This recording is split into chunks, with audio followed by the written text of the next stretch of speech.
Hello and welcome. I'm Steve Clemons, editor-at-large of The Hill. Thank you for joining us for Results 2020 and the 50-plus voter. I'd like to thank our sponsor, AARP, for their support of today's program. It's one of my favorite programs. I love knowing I'm 50-plus now. I love to know what I did in this election. So we're going to talk a lot about that. This is our second event in a three-part series taking a close look at the 50-plus voter. Election night has come and gone. 50-plus voters were seen as the linchpin to winning many races in battleground states. Women over 50 have been of particular interest to pollsters in the lead up to the election. But just how much did this community affect the results? To help us find out, we're going to be joined by a fantastic lineup of speakers, including current and former members of Congress, political analysts, and voting rights advocates. Before we get underway, a few housekeeping notes. You can tweet us at The Hill Events using the hashtag #TheHillOlderVoters. We're broadcasting live and we'll be taking your questions throughout the program. As with any live stream, if you have any trouble with the video, just refresh it. I'm told it will fix everything. Good luck with that. My first guests today are Congresswoman Jan Schakowsky and Congresswoman Doris Matsui. I've enjoyed talking to both of them on many different subjects, health, the economy. Today we're going to talk about this election, COVID, and that whole realm. They are co-chairs of the House Democratic Caucus Task Force on Aging and Families, where they've been working on behalf of older Americans. Representative Schakowsky is also part of the House Democratic leadership, serving as a senior chief deputy whip. And Congresswoman Doris Matsui is a senior member of the House Energy and Commerce Committee. Good to see you both. Before I get going, we're all in this COVID era looking for whatever distractions we can. I've been looking at pets of members of Congress. So Donna Shalala, her new little dog, a rescue, is named Fauci. Jan Schakowsky, I know you got Eleanor and Franklin. They sound like great dogs. Are they sweet? Eleanor, I just have to tell you, was voted the cutest dog on Capitol Hill 2 years ago. I was her campaign manager. And I think Donna Shalala is trying to go for that. So the big question is, Congresswoman Matsui, do you have a pet you'd like to throw into this today? I do have a pet, and I'm not usually a cat owner, but I have a cat named Roscoe. And Roscoe is a huge Maine Coon cat who knows that he's probably the most beautiful cat around. And so it takes a lot to get him interested in anybody else but himself. And that's kind of like a voter himself. So, I try very hard with him. It's fun. I just like to humanize these a little bit and hear about this because I think we should create a calendar or something out of all your pets. But let me just start out with you, Doris. Let me ask you for a moment about when we think about we've just come through election. Again, the most reliable voter, the voter that went out, are those voters over 65, those voters over 50. They say they're going to vote. They turn out to vote. But right now, I'm not interested in who voted where. I'm interested in what do they care about. We're in the era of COVID. When you're talking to your constituents about COVID, the economy, what is on their dashboard that they're telling you they want help on? Well, exactly what you said. It's the healthcare, which is COVID now, and the economy is really retirement security and just security. Because when we're talking about older Americans, we're not just talking about them, we're talking about their caregivers and their families also. So it's very broad, and everyone is concerned about COVID now. And that means that this election was really about healthcare and COVID. And so here we are today with a lot of a challenge ahead of us because it's not only COVID, but how do we move from here as far as economy and jobs? And that is central to what we're trying to do. Jan and I have been involved in this for quite some time, but this is actually, I believe, and Jan will probably say this too, the first time when there has been such attention paid to people over 50 and what they do. And I am really glad that this election has proven that they understand that we think about them and what their concerns are. So, here we are today. We have a lot to do after this election, and we're ready to go. Thank you. Representative Schakowsky, do you agree with Doris Matsui that now you're seeing legislators pay attention in here, older voters? Because when we did this program we put together, I also could have, labeled it America's most taken for granted voter. That in fact that we talk a lot about, orienting policy. But I'm just wondering if what Doris Matsui put on the table, do you think there's now a structural attention being paid in this time of crisis to the needs of older voters, older Americans? Well, I got more calls about being able to vote and vote by mail, and complaints about the head of the Postal Service, DeJoy, making it harder trying to make it harder for people to vote. But beyond that, I absolutely think, especially with this new president-elect, that we are definitely going to see more attention on older voters. We do not have a long-term care policy in the United States of America. We need one, and we certainly have seen older Americans, who are the growingest population right now in our country, very important as voters, as consumers, and as Doris is right, families are very concerned about the health and welfare of their older relatives.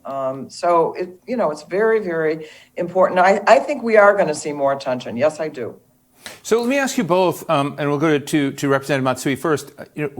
How solid, I don't know how to put it other than how solid is the social contract for older Americans? When you look at healthcare, costs of healthcare, when you look at, I would say, ageism in the workplace. Nancy Lamont, who's going to be on a little bit, said, the future of retirement, wake up, is work. So more and more Americans are living longer, more and more Americans are working longer. And I'm just interested in what are our blind spots that need to be fixed when it comes to that social contract with older Americans? Doris? Well, I really believe that the attention paid this time has been entirely on the families themselves, because they've had the burden of how we move forward. And when we saw what's happening in some of these long-term facilities and grandparents not being able to even see their grandchildren, and all of us too not being able to do the normal things, I believe that social contract is still there, that compact that we've had from years back. But now it's going to be strengthened even more, because this is another time we're dealing with. And I think particularly with this COVID, we saw the disparities in healthcare, not only through gender, but also through economic status and also through age too. And so I believe that what we're going to be doing now is moving forward to attack some of these issue areas. Jan and I both worked on the ACA when we first wrote that.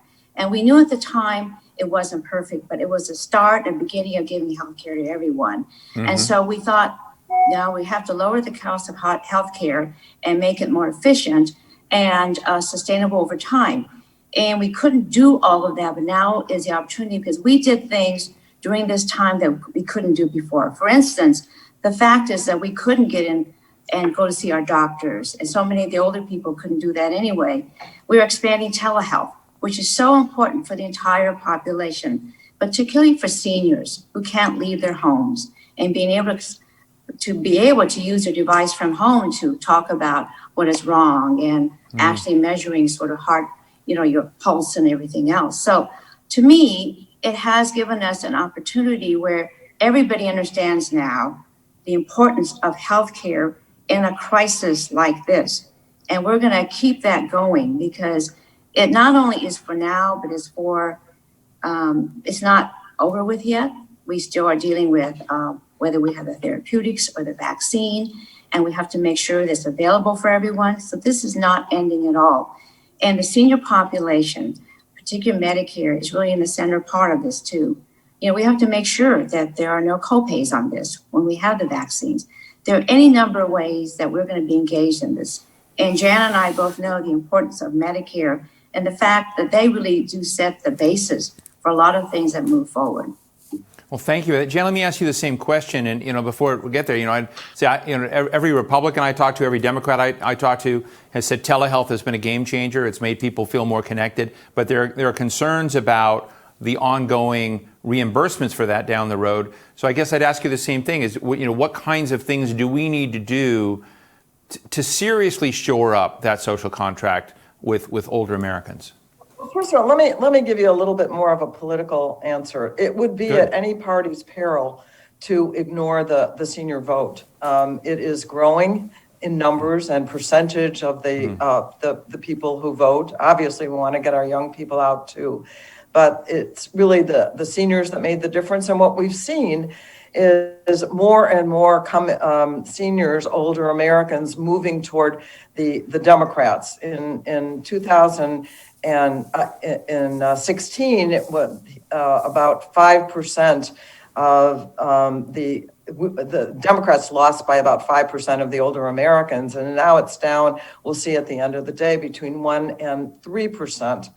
And, you know, when you look at the demographics, we're seeing, yes, that white people more voted for Donald Trump, at 98% or 92% rather of African Americans and 58% of Latinx people voted for Biden, and so you just can't ignore these voters, and I think Doris did a great job of outlining some of the issues that we care about.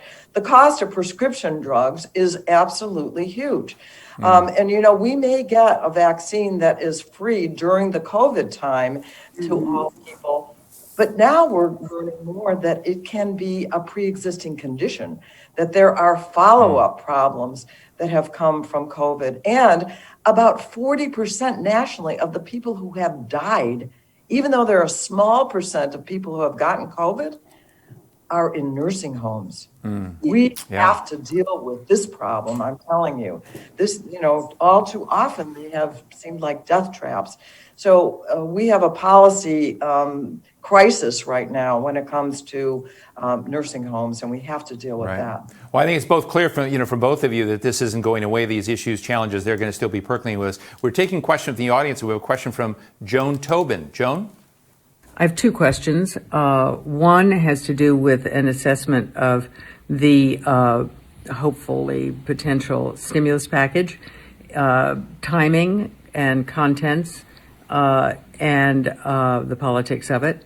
The second question is to do with the impact that the behavior of our president is having, and the Republicans, is and will have on our democratic institutions, subject which is of interest not only to an older age group for itself, but also for its impact on future generations. Thanks, Joan. Jan, quick thoughts? Sure. First of all, John, thank you for that question. I think there's still a chance for a stimulus package, and we're hoping that it will definitely include not only crushing the virus, but healthcare in general, which of course is very important to our, and I say our, because I'm one, older citizens and voters. But also, I think our democracy is pretty strong. And I think that at this very moment, with this president, many of us feel that it is in greater peril than it has been before. But the election results, I think, lead to the conclusion that Americans know how to make change. And so I'm really not that worried about it, but we have many opportunities to make the Voting Rights Act back to where it was, and all of the justice issues that we can deal with, that we're going to have to deal with, and certainly the health care and jobs issues. So I think we're going to be fine. Well, thank you. Doris, I'm going to give you the last word in response to Joan Tobin. Well, I thank you very much, Joan, and I really believe with you that this is sort of an opportunity now too. I believe that we will make some progress on some stimulus during this lame duck. Fingers crossed, obviously, but we already have a plan for that anyway. And I must say about the democracy, it's not only for all of us as over 50, but also I remember my grandson worried about that. He's 14 and wondered about democracy. I think the voters stood up this time and said, we really need to move forward and honor our institutions. So we have the possibility now, and I believe a strong possibility with Joe Biden and Kamala Harris, who are already steady and competent and moving ahead already. So I, like Jan, feel very hopeful, very confident that we're going to be moving forward in the way America will always move forward. Thank you. Well, I want to thank you both, Jan Schakowsky from Illinois, Doris Matsui from California. I always learn something from both of you. And I also just want to give you both credit that when we're talking about this stuff, a lot of times it just seems like we're talking about policy that doesn't. I mean, we're talking about real people, real human beings that are dealing with tough circumstances right now. And I feel the tension from both of you, and I want to say I appreciate that. Thank you both so much, Jan Schakowsky, Doris Matsui. I hope we can see you again soon. Thank you, Steve. My next guest is the former Republican congressman for the 15th District of Pennsylvania, a state that was on everyone's mind as they watched the election results come in. I met him on the train, on the Amtrak one day. He sat next to me. I didn't know who he was as many years ago. He was worked his way the entire way from D.C. Up to Pennsylvania. And I just said, you look really important and you're working really hard. And I was amazed he was a congressman. That's just a joke. But he is now a senior policy advisor at DLA Piper, where he provides strategic advice and counsel to clients at the federal, state, local levels. Charlie Dent, great to see you. I don't know if you remember that day when I met you. I was somewhat rude. I kept saying, who are you and why are you working so hard? But it's great to see you, Charlie. Great to see you, Steve. I remember that day too. I always said I killed a tree every day on the train. I would bring all my Hills and roll calls and Politicos and, the Post and the Journal, and I'd read it all. And that was my trip from DC to Wilmington and sometimes to Philadelphia. Yeah, well, that was great. Well, listen, Charlie, I want to ask you again, as you kind of look at this election, and again, one, what insights do you have about what voters did? That's number one. Number two is, what's on their dashboard? What do they want from Congress? What do they want from their leaders that they've just voted for? What's on their priority roster? Yeah, good question, Steve. I think voters are a lot smarter than they're given credit for at times by various people in the media. Look, I think this election, in many respects, it was a rejection of Donald Trump and a rejection of the left wing of the Democratic Party. Because what I've observed is that there were a lot of people, I'll say swing voting Republicans and maybe Republican leaning independents, a significant number of them, voted for Joe Biden or declined to vote for president, and then turned around and voted straight Republican down ballot. And how else do you explain that these down ballot Republicans did much better than did Donald Trump in many states? And I could start pointing out races. I won't go through all the races, but where this happened, where people voted for Biden and then voted for the Republican candidate, either for Senate or for the House of Representatives. So I think there's a bit of a message here that voters, who did not like Trump, who said, I can't deal with more of this narcissism, this lack of impulse control, all these crazy things that would come out of the White House every day. They said, I can't deal with that anymore. Joe Biden's acceptable, but I'm afraid of his base, elements of his base who want to defund the police or Medicare for all or, pack the court, DC statehood. I can go on to a number of things that scared them. It wasn't in their economic interest. So I think that's what happened. So they wanted to put a check on Joe Biden while accepting Joe Biden and rejecting Donald Trump. Oh, so I'm going to run the risk of offending you right now, which I worry about, in the sense I'm going to ask you, about cookie cutter Republicans and cookie cutter Democrats. Sure. You're not a cookie cutter Republican. I mean, you're not. Right. And what you're saying, I think, is very important, is that people are thinking about this and they are splitting tickets or coming along. And I'm just wondering, have we entered a kind of caricature, period where people, when they're a predictable Democrat or a predictable Republican on the Supreme Court or as a governor or as a member of Congress, that's just not the way forward? And I guess I'm going to try and compliment you by saying you don't seem to be that. You are a pragmatic deal maker. And I'm just interested in whether there's a tension out there when you're a member of Congress. Do you have to play by a scorecard to be a genuine Republican, or the same on the Democrat side? Well, yeah, I think there's think about the world before Donald Trump came on the scene politically. I always said in the Republican Party, we always had what I called the self-designated chiefs of the Republican purity police. These are the folks who were trying to enforce some kind of ideological conformity, wanted you to be doctrinaire. So think, there was a stereotype about Republican primary voters. Think like Ted Cruz, pro-life, pro-gun, anti-tax. I mean, all that. And those folks, were, always then calling people like me a rhino or a squish because I was supportive of LGBT rights or pro-choice on abortion. I mean, so we were always dealing, with those folks who were, calling those of us who weren't doctrinaire enough rhino. So then here comes Donald Trump. And I think we can all agree on one thing. Whether you like Donald Trump or not, we can all agree that he is not an ideologue and he is not doctrinaire.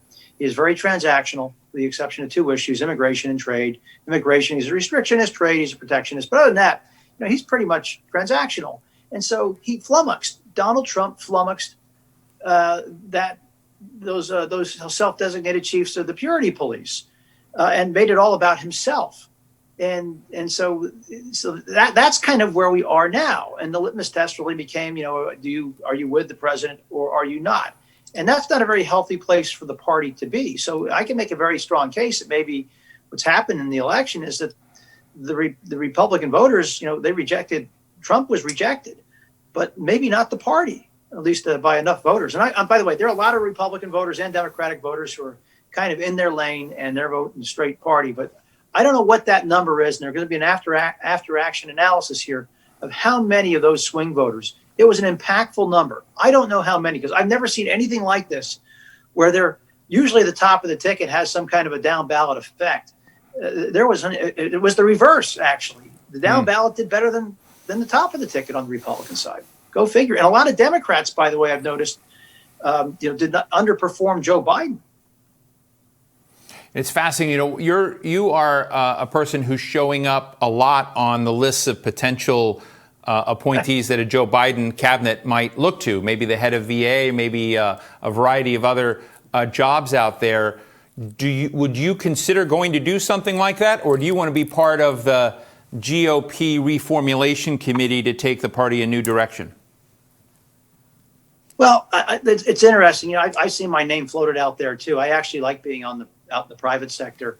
As you know, Steve, you may know, I ran for office 13 times in my life. I'm 13-0, as my friend Tom Davis would say, and I'm undefeated and unindicted. And I'd like to keep it that way. But I really have no plans of re-entering government. I really don't. I mean, we have open Senate race and an open governor's race in Pennsylvania too. I'm really not at the point where I'm really thinking about going back into government. So I think at this point, probably trying to help the party get to a better place. And I have some thoughts about what it should look like. And we can talk about that if you like, what I think it should look like going forward. Well, I would like to, but let me ask you one question real quick. We don't have much time, unfortunately, but something I don't often get a chance to talk about. One of the things we're now going to have the oldest president of the United States who was elected, at that age. And it just, I'm just very aware that I see a lot of ageism out in American society, a lot of neglect of the elder community, whether people want to admit it or not. People are living longer, maybe until COVID, but we're living longer, more vibrant lives. Do you think that there's a policy part of this picture that we haven't looked at in terms of how to deal with the fact that we're checking people out through retirement, through other things earlier? We're discounting. We're kind of beginning. It's like a stock. We're discounting the stock earlier than we should. And I'm just interested in your perspective on whether we may need to adjust somehow our view of how we look at older Americans. I think you're on to something, Steve. I think a lot of people who are over 50 or over 60, they start thinking about their mortality. And things like long-term care become really important issues to them. I think many, too, feel like they can be underutilized. Maybe many are going into retirement without the level of financial security or stability that they think they need. And so many of our more mature citizens I think, do have a certain amount of anxiety. And of course, politically, they're also looking at how the country has changed for many of them, from what it looked like when they were younger. That's probably just normal for any older person of any generation going back. They always look and kind of sometimes they have a harder time, managing or accepting some of the changes that are happening beneath them. But I do think we have to speak to older voters more differently than we have in the past. I think they want to be more engaged, candidly, and that they don't want to be put out the pasture. They want to remain vigorous, and I think that's a challenge for them. And of course, in an era of COVID, there's even greater anxiety. I'm dealing with my own mother's 91 and not in good health, and I haven't been able to. I only can visit her when she goes into the hospital. I can't visit her in the assisted living. It's the kind of life we live right now, and I think I can see the stress on her and others who are in a similar situation. Well, I think, Charlie, I got Congressman Richard Neal, your former colleague, chair of the House Ways and Means Committee, so give me a good question to ask him. What's going to happen on the tax front? Rich is a good friend. What's going to happen on the tax front the new year? He's Ways and Means guy. Yeah, ask him about taxes and trade, because that's his jurisdiction. And I'm Okay. curious to see how they're going to handle China, the Biden administration, Democrats, how they'll be different than Trump. Well, Charlie Dent, former congressman from Pennsylvania, good friend. I really appreciate your thoughtful take on not only the political inflection point we're at, but how, from an older, as you said, our more mature Americans' perspective, some of these issues are looked at. Thanks so much. I hope you'll come back and join us again. Absolutely. Thank you, Steve. Great to be with you. See you on the train. All right. Congressman Richard Neal is the chairman of the powerful House Ways and Means Committee, where he's worked on measures to support health and financial security. Retirement savings have been a big focus of his, as well as Medicare benefits. Chairman Neal, great to see you. You heard I had Charlie Dent up there before, and he wants to talk taxes and trade, but I'm not going to go that direction yet. I would love to kind of, first, congratulations, but I think, secondly, part of the picture of kind of keeping our older citizens together is making sure our social contract is working right. You are in the most powerful seat in the country when it comes to the economic dimensions of tax policy, inclusion, how we do it. And I'd love to kind of hear what's on your strategic dashboard when it comes to our elder citizens and what they most want. Well, I have been unswerving in my support of Social Security. The basic reminder is that you can outlive an annuity, but you can't outlive Social Security. But ever so mindful of the fact that Social Security, the average annual benefit is $16,000 a year.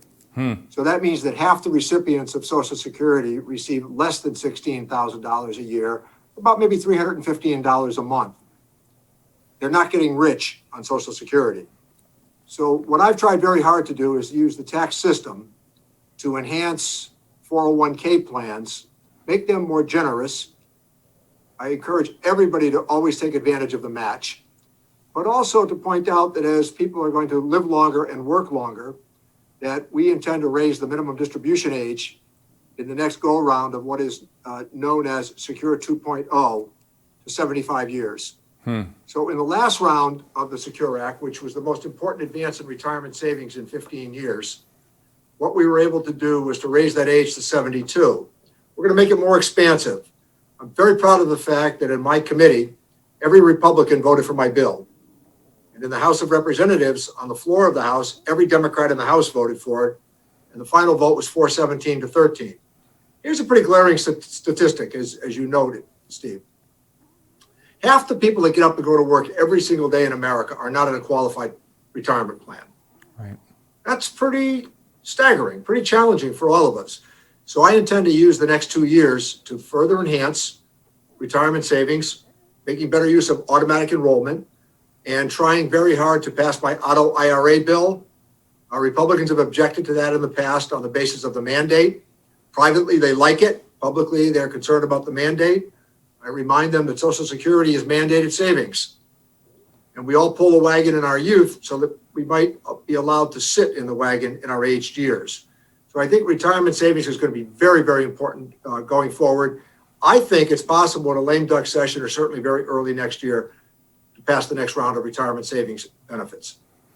Representative Neal, you just said something I think very, very powerful. I hadn't heard before, both the bipartisan support for the way you secure this, but also looking at Social Security and what undergirds it. The president earlier this year kept talking a lot about suspending the payroll tax. And many Republicans were opposed to that, many Democrats, but it put it on the map. And I've been interested, and I don't know the answer to this, whether Americans don't understand that payroll tax is what you're talking about, which is mandated savings into these accounts. Do you think there's been substantial damage done in that rhetoric on the infrastructure that upholds Social Security? Well, it's payroll taxes that support Social Security and Medicare. We need to acknowledge that. One of the most famous conversations that I think every parent has with a child is that first summer job they have when the child comes home and says, "Who's this guy FICA? And why are they taking my money?" And I would always say, well, it's better to go down the hallway and have that conversation with your grandmother, see what she thinks of your FICA taxes. It's a generational obligation that we have to each other. I can't think of two social initiatives in terms of economic security that have worked better than Social Security and Medicare. The greater efficiency is also highlighted by the fact how few people really administer those two initiatives. So In the year 1900, the average age in America of expiration was 46 years old. In the year 2000, we're headed toward 80. And what's really staggering is if you get to 65, you're likely to go to 84, 85. So my point is that as we're going to live longer, we need to live better as well. And those that choose to work longer, I think that they ought to have some ability to make adjustments in their 401k plans as well. So Social Security for me is the great work of genius. I think that and the Civil Rights Act of '64 are the two greatest legislative achievements in American history. And one of the other things that's been on my mind during the COVID crisis, and of course, we've been looking at the COVID relief bills, is I don't think a lot of people understand how many older Americans are tied together in small businesses. The small business out there is a vital both lifeline to people with income. It's also the backbone of a lot of American employment. But a lot of older Americans are in those areas, and I'd be interested in your take on that and on the relative degree or health, what options you see on the table in terms of responding to these folks that are still in need. I mean, COVID's not going away. It's still with us. Well, the concept of the multi-employer pension plan also, I think, is applicable here. I think that can be utilized. But at the same time, we do have a problem in the Midwest and even in the city of Boston with Teamsters Local Number 25 with their multi-employer pension plan simply because there were fewer employers contributing to them. It's not about malfeasance. It's not about corruption. It's just because of changes in the marketplace. So I'm ever so optimistic that eventually my auto IRA bill is going to pass.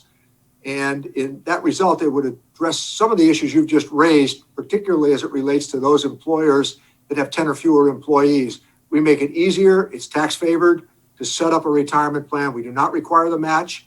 And I think that a lot of private sector individuals would be very anxious to sell those plans. So I think that this whole notion of retirement savings, Congress is addressing it, albeit a bit slowly, but nonetheless, we're focused on it. I'm so pleased to hear you say that. I mean, when I worked with Jeff Bingaman, Senator Bingaman in the 1990s, right. We were trying to set up a pension plan without that That's match right. that would start. But it was like pulling teeth back then. So congratulations on getting that forward. We are taking questions from the audience, and we have one from Aaron Tax. Aaron? Hey Steve, this is Aaron Tax, the Director of Advocacy at SAGE, the nation's largest and oldest organization dedicated to improving the lives of LGBT older people. My question for you is, what can the federal government do to help ensure that we're collecting data on how COVID-19 is impacting LGBT older people who even before the pandemic faced higher rates of social isolation and higher rates of health disparities than their heterosexual and cisgender counterparts? Yeah, good Thank you, question. Aaron. I think that there are a few agencies in the world that are better at collecting statistical data than the federal government of the United States. I mean, some of the arcane data that the federal government's able to retrieve is really startling, and all for the good, incidentally. So I work with the Joint Committee on Taxation, and there's not a better, I think, entity on Capitol Hill for collecting that sort of information, because that's how a lot of decision-making is evolved as it is passed on to the Committee on Ways and Means and to the Finance Committee in the Senate. So that's a great question. I think that I'll make sure my staff is in touch with you, or encourage you to be in touch with the staff, because I think that also would come under, in some measure, part of the Social Security Subcommittee's jurisdiction. And John Larson, as you know, is a very able advocate for you. Well, Chairman Richard Neal, Chairman of the House Ways and Means Committee, I hope you'll come back, and I hope we can just do a program. I don't even care if anybody's watching. We'll just talk taxes and trade in deep detail. Because I can tell it excites you, and it excites me, too. So I hope you'll come back. It really does, and I got to tell you, there's a very few of us that it excites. I mean, but in Washington, as you know, it's a cult. Exactly. Well, I always say Congressman there's Neal, those staff members, we say to them, are you going home tonight what are you reading currently? They get excited about taking the tax code home with them at night. well, that's right. Well, Congressman Neal, thanks. Great seeing you again, and I Great. look forward to All the talking to you best. some more. Thanks so much. Glad to be with you. Now it's the time for the sponsor perspective portion of our program today. A message from the sponsor of today's event, AARP. Hello, everyone, and thank you for being here with us today to discuss the power of the older voter. At AARP, we work every day to empower people to choose how they live as they age. We've been working at this for more than 60 years now, focused on protecting and strengthening Social Security and Medicare, lowering prescription drug prices, fighting age discrimination, giving people more affordable, high-quality health care, protecting pensions and retirement, and making sure every American can live in dignity. I'm going to turn it over to my colleague, Beverly Gilliard. Thank you, Bill. AARP is a fierce advocate on legislative and policy issues for our 38 million members who live in all 50 states, the District of Columbia, Puerto Rico, and the U.S. Virgin Islands. We also serve our members and other older Americans by providing information, tools, and resources for their health, financial security, and personal fulfillment.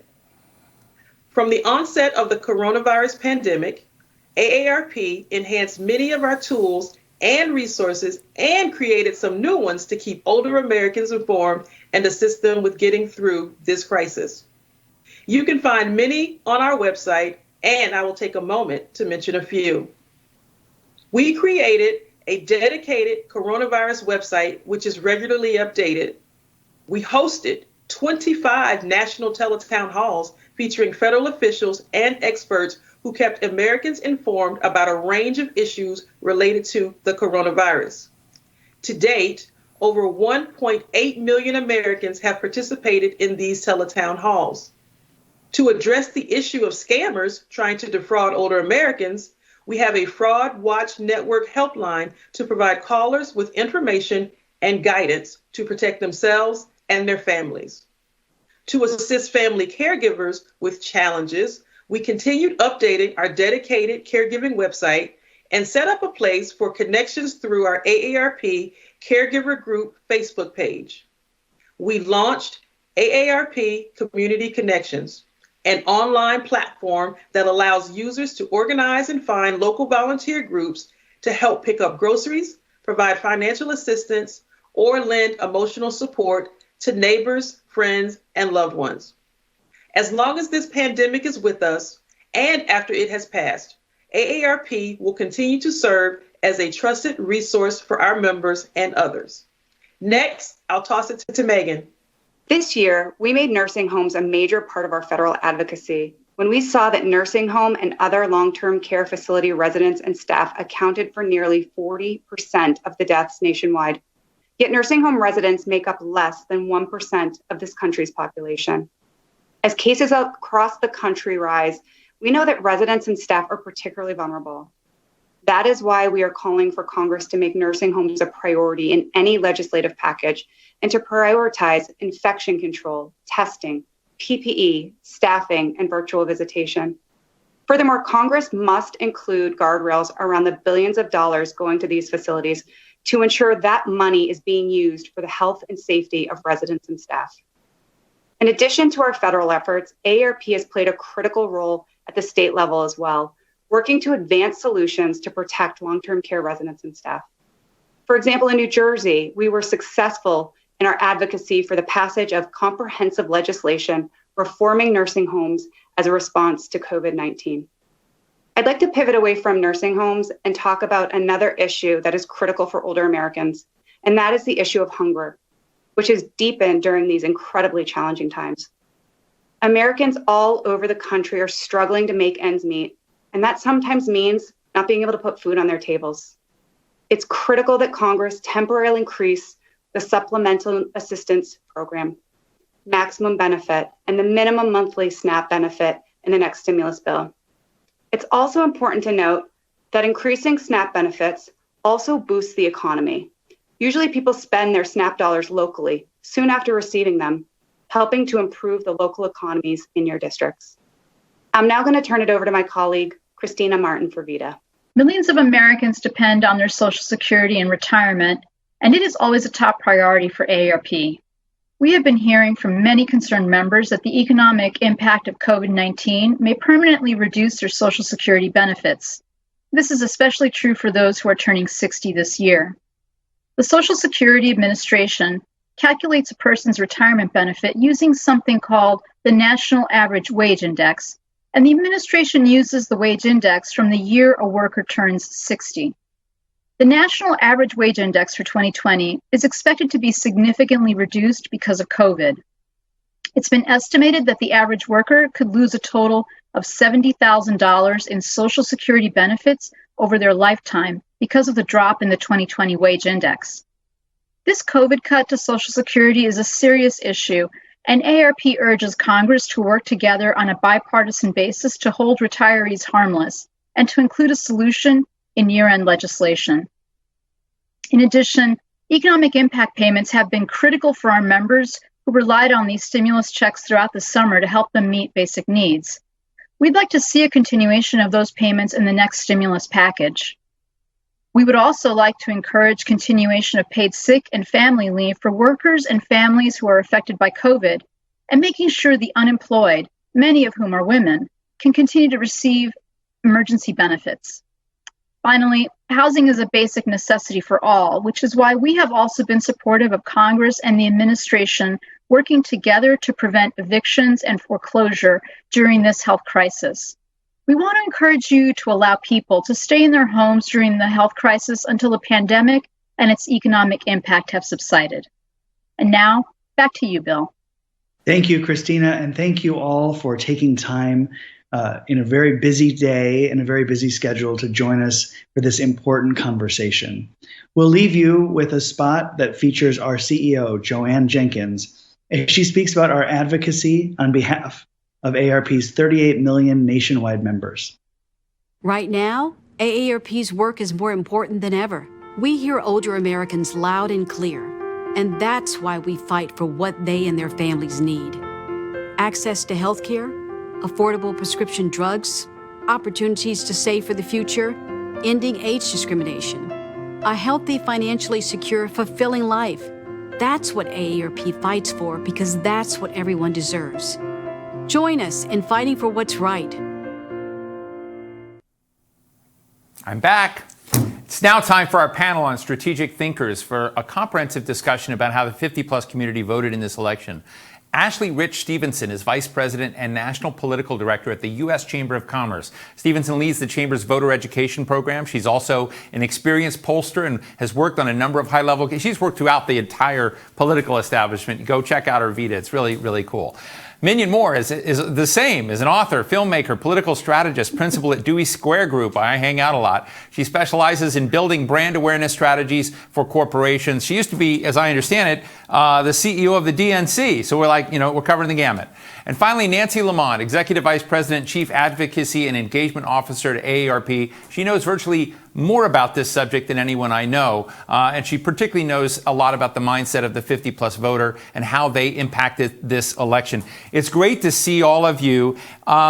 We're going to have Mark Penn on a little bit. He's willing to go out in public as a pollster, right? Maybe the only one right now. But Mark told me something a long time ago. He said, in every race, at the time I talked, he says, every race turns into a choice between fish and steak, or between mango ice cream and mint chocolate chip. Like, there's always going to be these differences that come up. And let me just start with Minion. As kind of look at it, what I'm interested in when it comes to, again, we can talk about which way voters went, but I think what are the dividing lines, if there are any? What is on the dashboard, the priority list for the 50-plus, the 65-plus voter as you see it out there? Minion? Well, it's some of your speakers before us really kind of hit on things, but I think COVID is probably one thing that is looming large in the 50-plus community. And, as a person that is proudly 50-plus, I often think about that too as I quarantine in my own home, but I also think about my mother, who I haven't seen since March. Right. And, she has particular illnesses, but I think having AARP really seriously at this point at the helm, it really makes it easier. And healthcare in general, I think it's just a big issue. And another thing that I think is that 50 plus are faced with is caregivers. People who have to take care of aging parents and aging family members. So I think all of these things will come into play in this administration as well as in our own personal lives. Mignon, thank you. Ashley, how do you see those lines right now and what's on the dashboard that matters? And I just want to throw in, make a look, because you're the chamber, and I pay a lot of attention to the chamber right now. I fear that one of the things we're not talking about enough is that regardless of the COVID relief package, regardless of what's happened, the eviction moratorium is coming to an end. You have a lot of people that continue to be laid off in financial circumstances. Some don't have direct lines to health care. And also, I'm going to go to Richard Louie's, my friend from MSNBC's big show tonight on caregiving and called Sky Blossom. And there's a whole range of caregiving that has been disrupted and suspended. So I'd love to know, from the chamber perspective, what you worry about in the middle of, what is an ongoing crisis, really. Sure. Well, the first and foremost thing is the chamber has been very clear on our calls on Congress from a bipartisan effort to pass additional pandemic relief. And the first bullet on this, and this is a fresh press release that we just put out, must include more testing in healthcare. That's an absolute top priority. And there are a number of bullets below that touch on all of what was discussed prior to our panel starting. And it's our top priority, will continue to be until additional relief is passed. And we know that this is critical for seniors. There are fewer pieces of research that I follow more closely as a political practitioner than what the AARP puts out, and did so really well through the last year in a number of big states where we were focused from a U.S. Senate perspective. And I would say nationally, something that we were following closely, just to pivot back to the political environment quickly, is about 3 or 4 weeks ago, heading into November 3rd, we saw right around the time that the president was diagnosed as positive with COVID-19, the numbers for his reelection and those of his administration dropped significantly among seniors. And this led at least 7 days of a news cycle, which, as you all know, is a lifetime in politics. That had serious ramifications, I think, for the way this election played out at the top of the ticket. And we've seen it in some of these exit polling numbers as well with seniors. Let me be unfair to both Ashley and to Mignon before I go to Nancy. I was aware that the chamber has supported a couple of dozen Democratic House members in this recent election.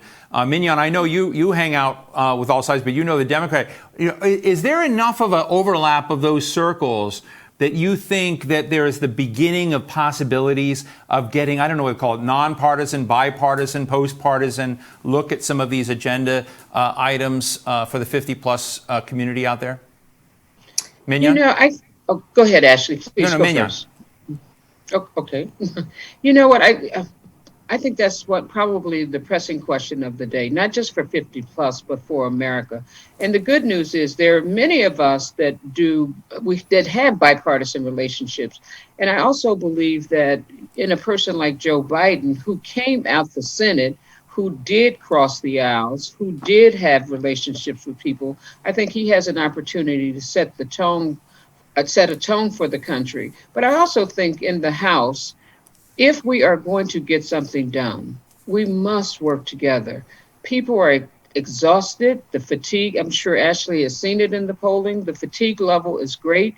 So we have to appeal as citizens for them to work together. Ashley? And the chamber is not a partisan organization. Right. We support men and women from both sides of the aisle who indicate a willingness to work together to get things done. And additional pandemic relief for seniors, for employers and small business owners, and those relying on the government for steps forward on all the things that have been touched on, is mission critical. And I think when you look at the results of this election, we are likely to have a split government with perhaps a single-digit majority in the U.S. House. There is absolutely, Steve, enough overlap between all of these priorities from different parts of the spectrum that something will get done. Well, that heartens me. Well, let me jump to my friend Nancy Lamont. Nancy, I've quoted you a few times today on, the future of retirement is work. But let me ask you for a minute. This election is, as Ashley just laid out, single-digit majority. Didn't necessarily. Nobody got this one right. It's all different. But my question to you is: anyone that did get elected, do they owe your crowd? Well, we think most of them do, and we're still looking at all of the numbers, so we'll be able to meet with everybody and talk to them specifically. Look, one thing is clear, and we're delighted with increased turnout across age groups, but older Americans were the biggest age segment in the electorate. They turned out, they always turn out, and remember, in midterms, typically, the older voter is an even bigger part. As I think the Congresswoman said earlier, and not to interrupt, we but I also want to. saw. Wait, Nancy, I just want to interrupt one moment. Not to interrupt, but just to clarify that point. older voters also increased their share of the pie. In other words, proportionately, they showed up in greater. So not just absolute numbers, it's proportionally bigger than they already were big.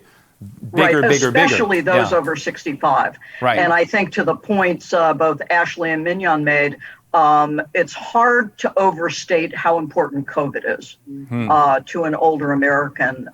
We hear every day that we're the most vulnerable group, very focused on it. And I think the implications of this moving forward is that there will be an incredible amount of focus on what bipartisan efforts there are to continue to deal with the health aspects and the economic results of COVID. And the advice I give anybody who will meet with me is don't take for granted the important role you're going to play in educating Americans, particularly older Americans, on the vaccine and what is still to come. Let me ask you a question, Nancy, and I'm trying to figure out how to ask it the right way. I'm just winging it.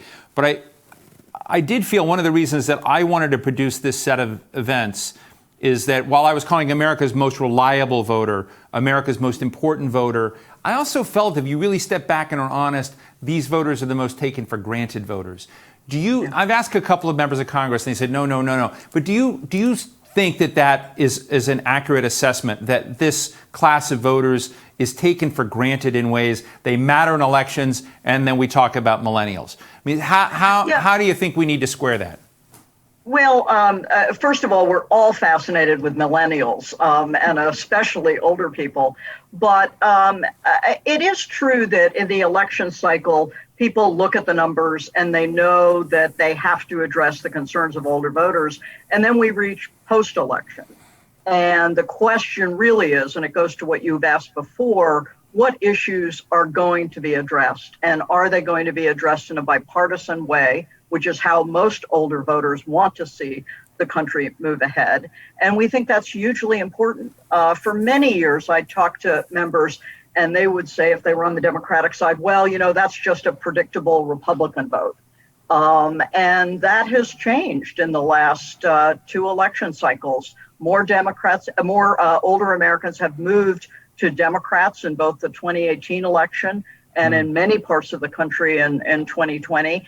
And it's a segment that's growing. We think it's time to really focus now on issues important to them, and that is healthcare, the economy. You talked to Representative Neal a few minutes ago, retirement security, and the two standbys, Social Security and Medicare. People say all the time, oh, I know they care about Social Security and Medicare. The fact of the matter is they really care about Social Security and Medicare.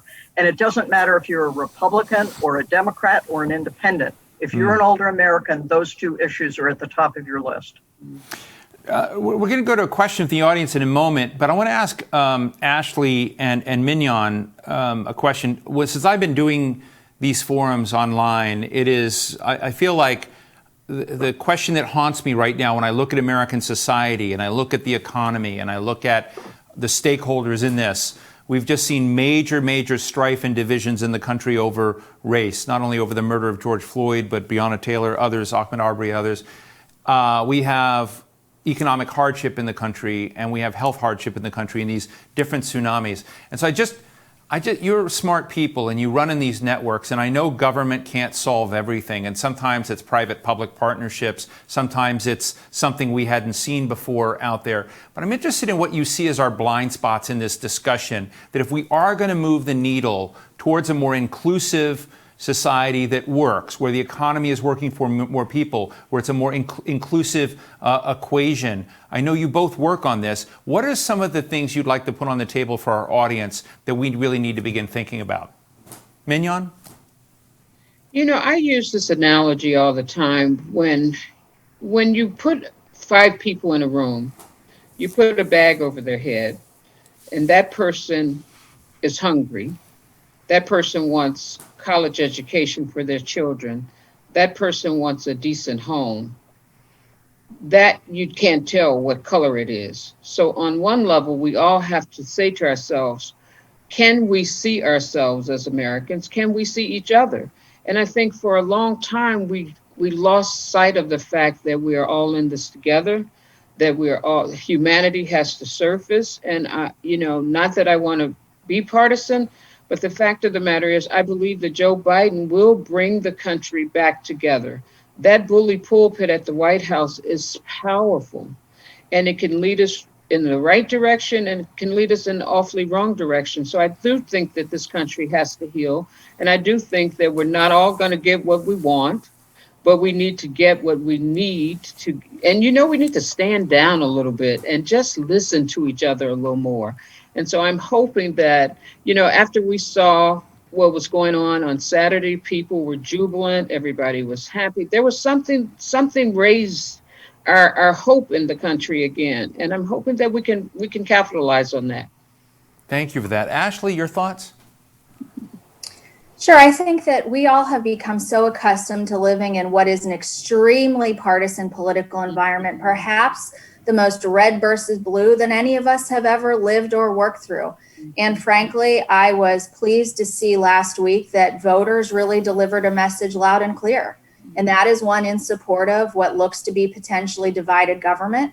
I think that's a good thing from a negotiation standpoint. And I couldn't agree more with Mignon that regardless of where you are on the partisan spectrum, when a new person is elected president and there's going to be a new administration, it is time to hit the reset button and have some hope and be positive about it. And I always believe in that personally. And certainly on behalf of the business community, we know that we have to all work together to move forward and get around what has been an extremely challenging year. And there still is a lot more of it to come. But good news this week with a potential vaccine, great news that we saw that the market certainly liked with Pfizer on Monday.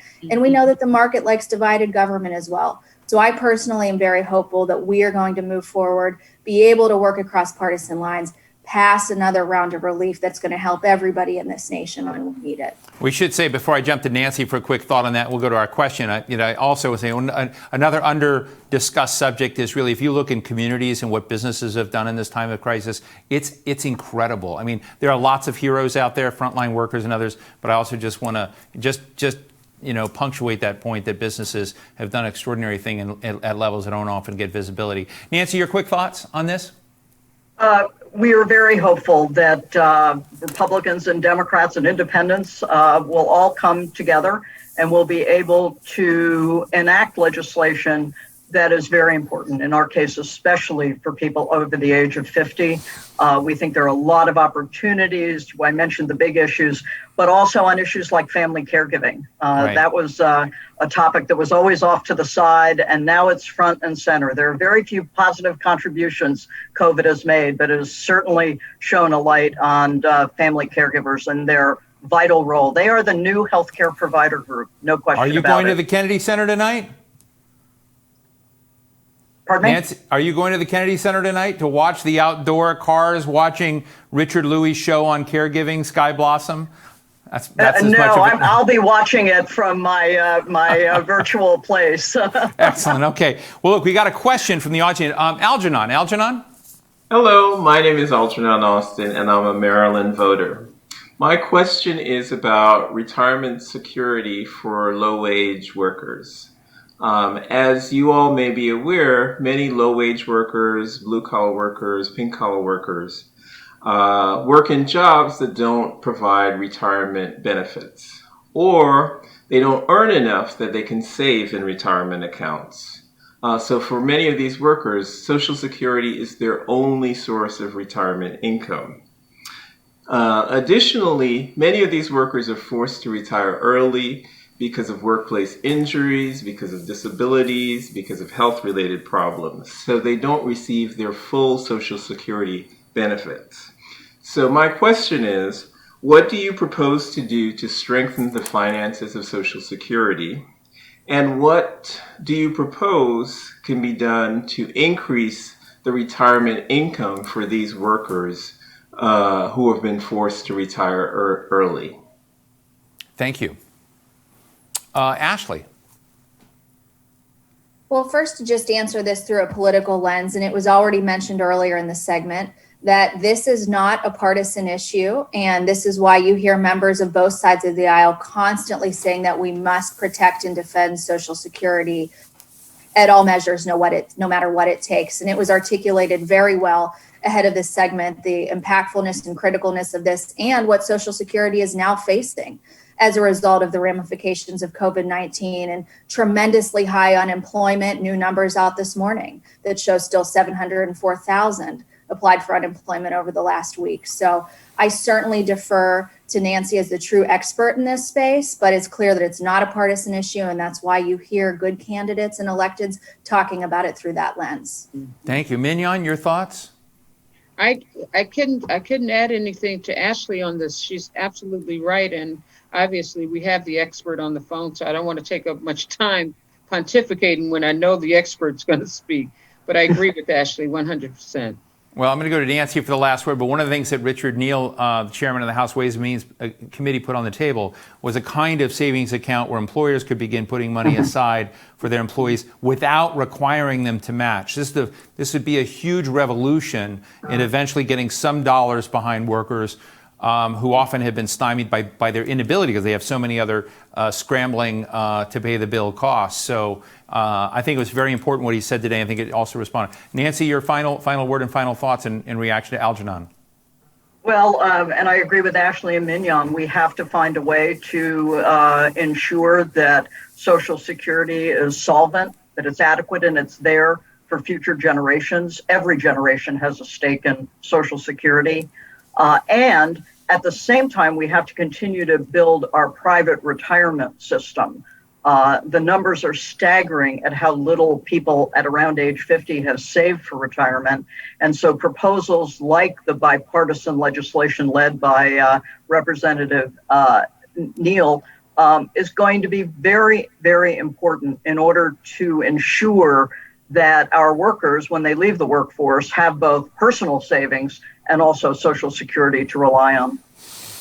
Well, it's a fascinating conversation. I do feel like we're at an inflection point. I love talking with the three of you. I hope we can do it again. It was really, really fun. Ashley Rich Stevenson, Vice President, National Political Director of the U.S. Chamber of Commerce, right around the corner from me right now, in fact. Mignon Moore, Principal of Dewey Square Group, and Nancy Lamont, of course, Executive Vice President at AARP. And Nancy, thank you for supporting today's program, but you belong on this panel to discuss things as they were. So thank all of you for joining us today.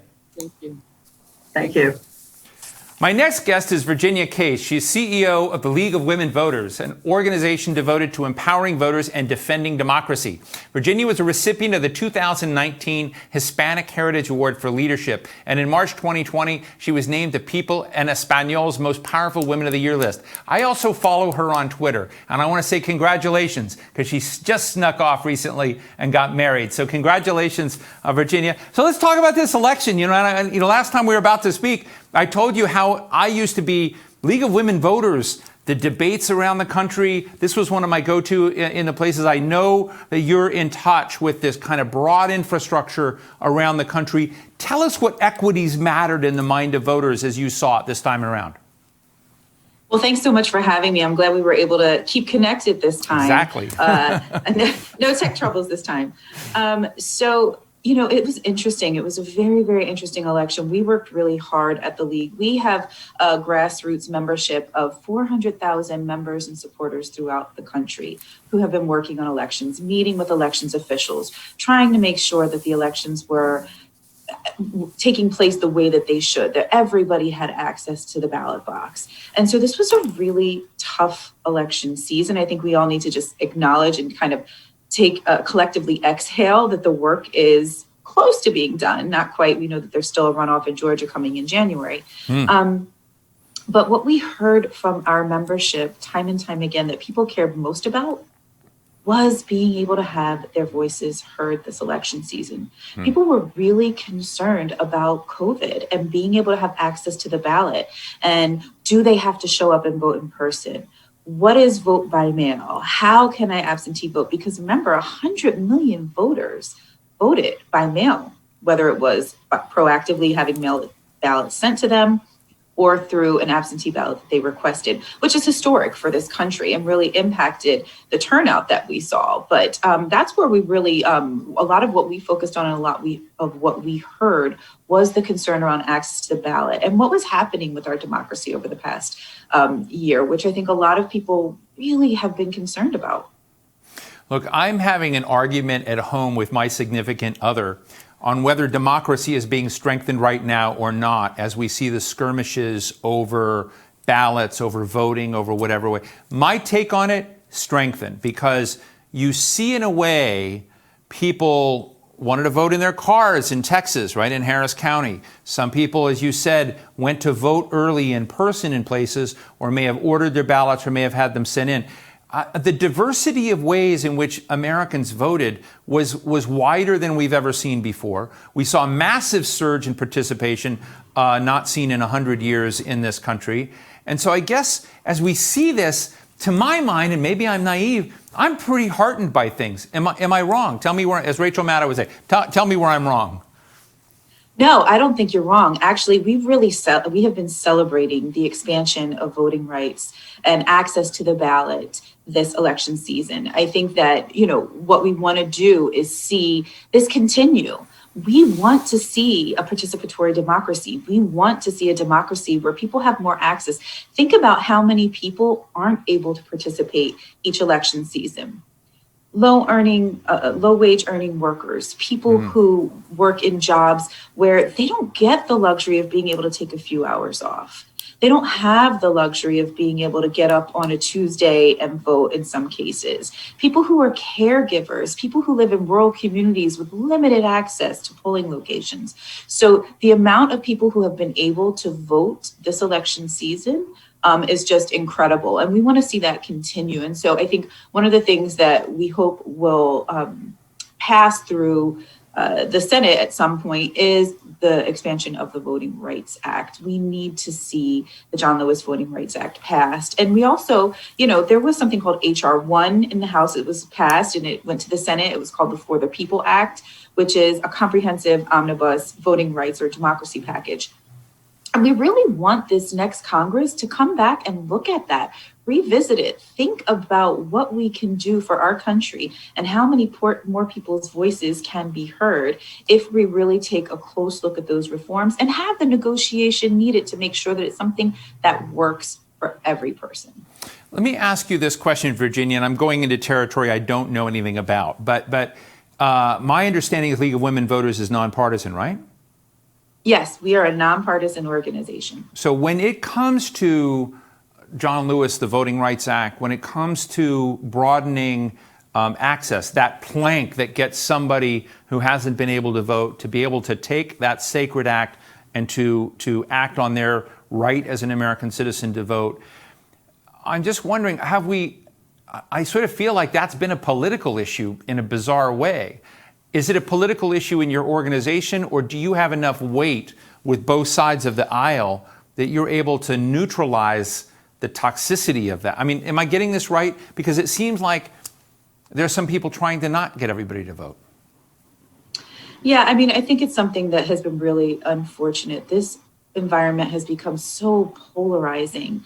And so it's made it much, much harder for organizations like ours to show up and have discussions about things that shouldn't be partisan. Voting shouldn't be partisan. The Voting Rights Act has been passed time after time, most recently during the Bush administration. So this is not something that should have been challenged to reauthorize. It's just that we've gotten to this very polarizing place in our country. And I would say, one of the things about the League that we're very proud of is that we study issues. Our membership votes on our positions, and we have positions that have carried us since our organization was founded. And voting rights, the Voting Rights Act is something that we have always supported as an organization and something that we will continue to support, because at the core of our work, it is our mission is to empower voters and defend democracy. And the Voting Rights Act is at the core central part of that mission. Right. Can you share with me just real quickly, as you have polled, as you've talked to your members out there, you have a huge organization, when it comes to women who are 65 plus, so I'm going to say 50 plus, but 65 plus. What's on their dashboard? What are they, when you talk to them about what matters most, what are you hearing? Well, just like, everybody in this segment before me, it comes down to healthcare. It still continues to be one of the main issues that our members care about. They want to make sure that they have access to adequate healthcare, especially during COVID. People are afraid. They're afraid that COVID will create a pre-existing condition that could prevent them from having access later on if too much damage is done or too much of the things that were available to all of us in the Affordable Care Act are removed. So people have real concerns about healthcare, what that means for them, and what the impact of COVID will have on their healthcare access. Virginia, are you going to get back into the debates game? Well, I will say we never left the debate game. Okay, well, that's good. Yeah. For folks tell us the real thing, because I used to watch the League of Women Voters. I mean, when I was growing up, that was the debate I went to. So tell me where I tune in. So the League runs debates at the local, state, and national level for congressional and Senate races all over the country. They still happen. So that's one thing that we can assure folks of. We did pull back from the presidential debates almost 30 years ago. And the reason for that, though, was because the parties decided to take more control over the debates.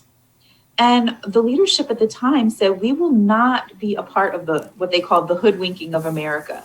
They wanted to make sure that they were able to ask the questions that they wanted to ask, that they were asking questions that were of most concern to the voters, and that there was true transparency in the way that the debates were held. And so we commend the Commission on Presidential Debates because they have been doing a really good job this time around and under what was very, very trying circumstances. We are happy to partner with them moving forward because we want to make sure that every voter, especially in these presidential debates, that they feel as though they have people like them who are asking the questions. And just finally, yesterday was your 1 month anniversary, I think, October 11th, when you were married. If you tweeted on the day you got married, I don't know. But how are things going? Oh, thank you so much. They are going well. Yes, we snuck off. We had different plans, but just like with everyone else, COVID made us make some changes. But so we had a very, very small, intimate family ceremony, but we are very, very happy that we were still able to find some joy in 2020, which is what I hope everybody can do despite what we're all facing as a nation. Well, I'm glad to hear that. Well, Virginia Case, CEO of the League of Women Voters, it's a real pleasure to talk to you. I hope you'll come back often. This was really a lot of fun, and I learned a lot from you. Thank you. Thank you so much. Have a great one. And now, as we wrap up the program today, I'm going to call on my friend Mark Penn, president and managing partner of the Stagwell Group and chairman of the Harris Poll. We talk a lot about polls. Mark, I don't know if you heard me joking about you earlier. You may be the only pollster that's out publicly right now. But I'd love to I still believe in you if I don't believe in polling. But tell us what we learned from this election, how you saw it. I also shared with the audience something you taught me at the Republican National Convention, that every race comes down to either fish and steak or mango ice cream versus chocolate mint. So what were the choices this time? Well, first, I'm out as a pollster because, as you know, the Hill-Harris poll was the most accurate poll. We had a 4-point differential at the end in our last poll. Yeah. We had it closing. We didn't have any of these crazy 15, 17-point polls.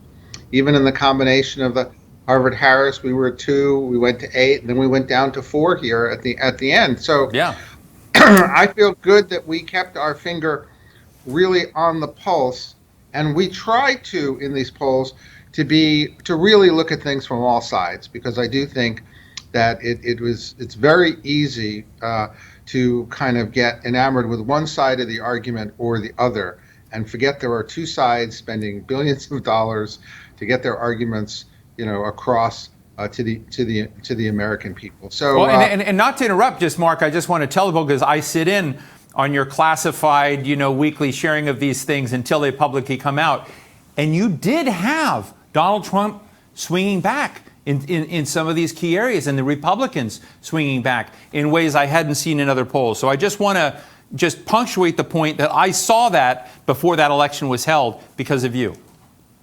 Yeah, and look, I think that everybody has to have a reckoning here that the country is a little bit more conservative and a little bit more Republican than almost all the polling models have. Most polling models have 5 to 7 points more Democrats than Republicans, and it's quite clear that number is really maybe 2 points. And to the extent that all the polls are off, that are being published by the media, they're giving a depiction of America and of issues that isn't true.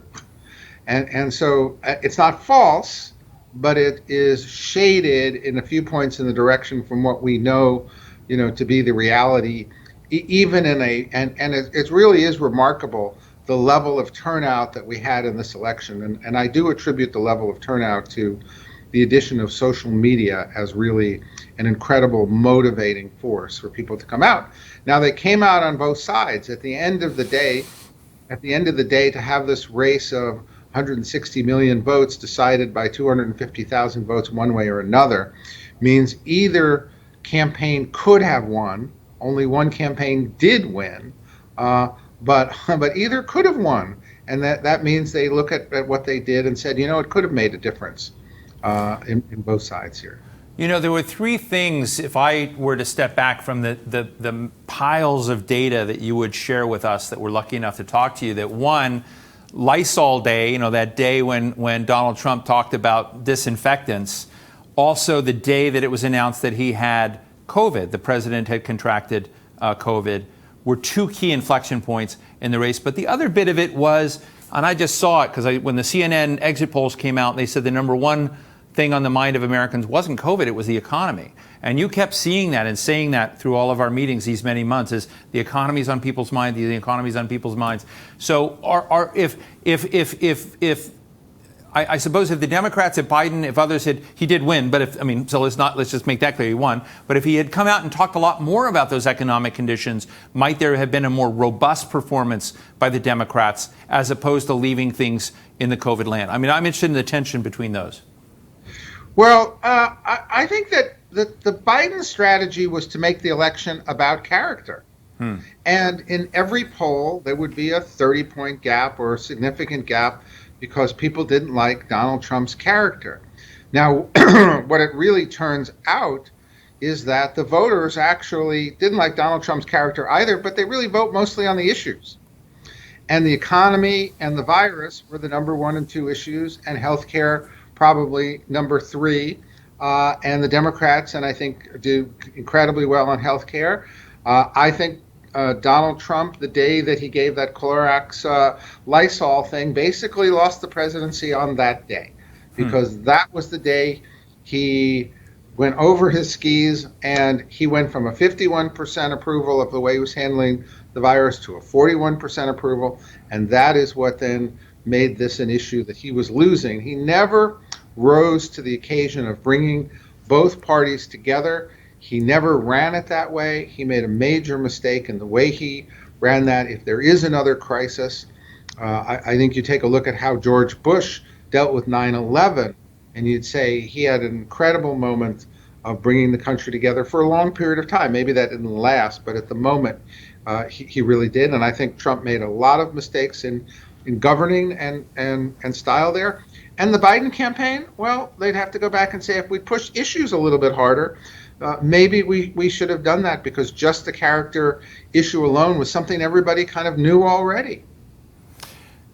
Interesting. So I'm going to try to figure out how to frame this without getting in too much trouble, but we're near the end of the program, so what the heck. Is there generational tug of war going on about how the different younger generation, older voters see the choices out there, or is there generational kumbaya from what you've seen? No, there is a vast gap in the generations in a lot of issues.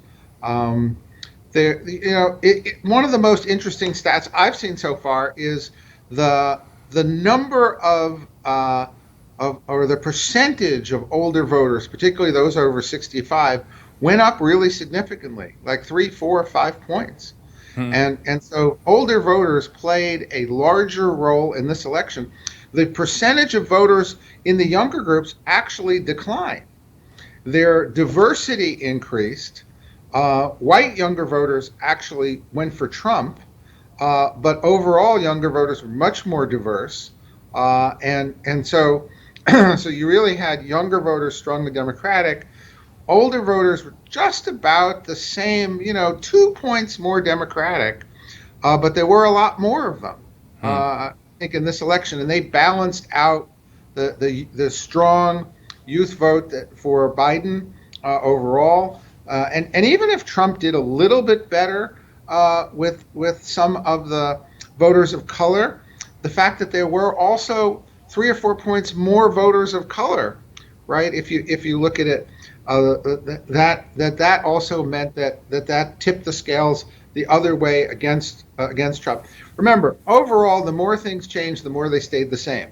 Very little changed in this electorate between 2016 and 2020, much as we thought that this was going to be a vast change election. It was not. Fascinating.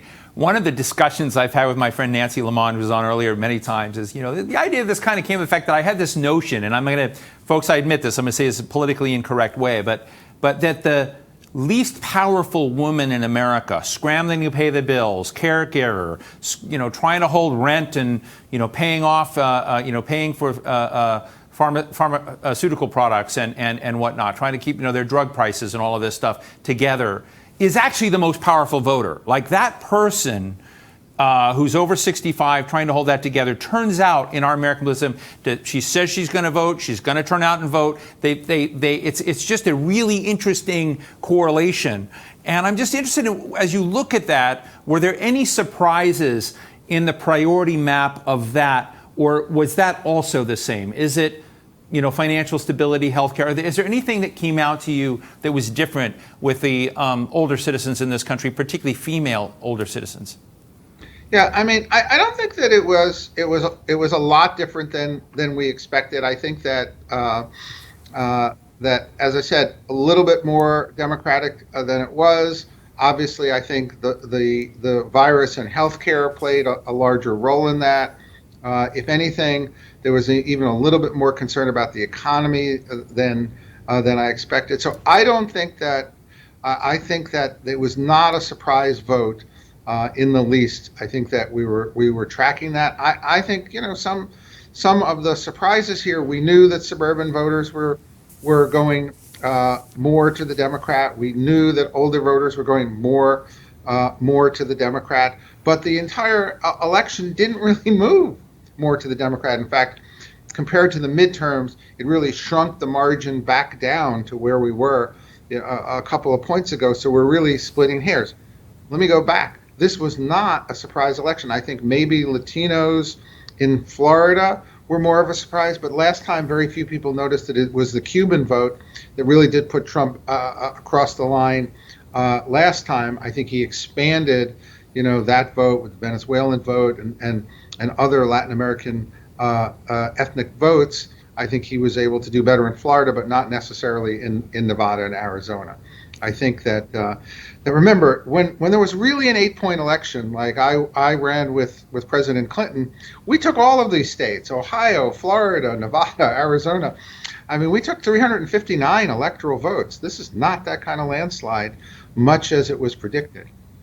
359, that's fascinating. Just finally, Mark, to get back to that fish and steak or mango versus chocolate chip, did Kamala Harris change the choice at all in your mind? And as you look forward, I know you're not a speculator, but I'm going to ask you to speculate a little bit as you're thinking about polls and questions.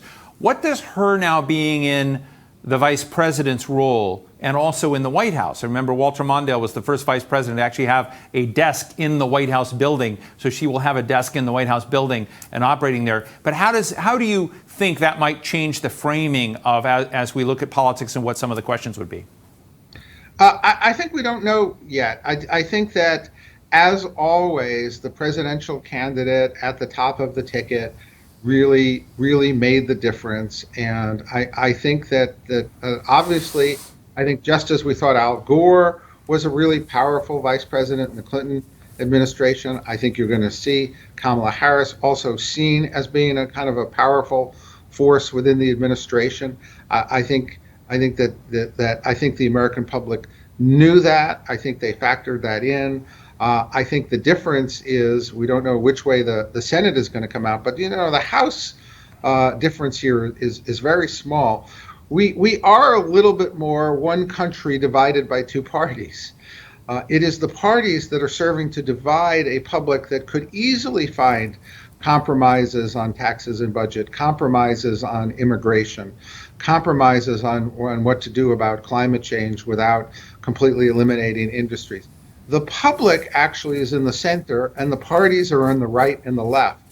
And to go back to my analogy, yes, they would be choosing different flavors of ice cream if they were available. They're just not available. Mark, just real quickly, when is the next iteration of the Harris poll coming out, like publicly, so that people can see it? The end of next week. We are going to go into the field starting Sunday, and see what people think of this election now that it's over. Well, maybe we're going to have to do a little quick replay just of this to come back. Mark Penn of the Stagwell Group, and also chairman of the Harris Poll, good friend of the Hill, and also good friend of mine. Thank you so much, Mark, for joining us today and sharing your thoughts. Thank you. That brings us to the end of our program today. A big thank you to AARP for their support and to all of you attendees for joining us for this discussion. For those of you who've missed any of the conversations this afternoon, we're going to have a video up from the entire event up on our website shortly. We'll wrap up this event series on December 15th, so do join us then. I'm Steve Clemons. Be well.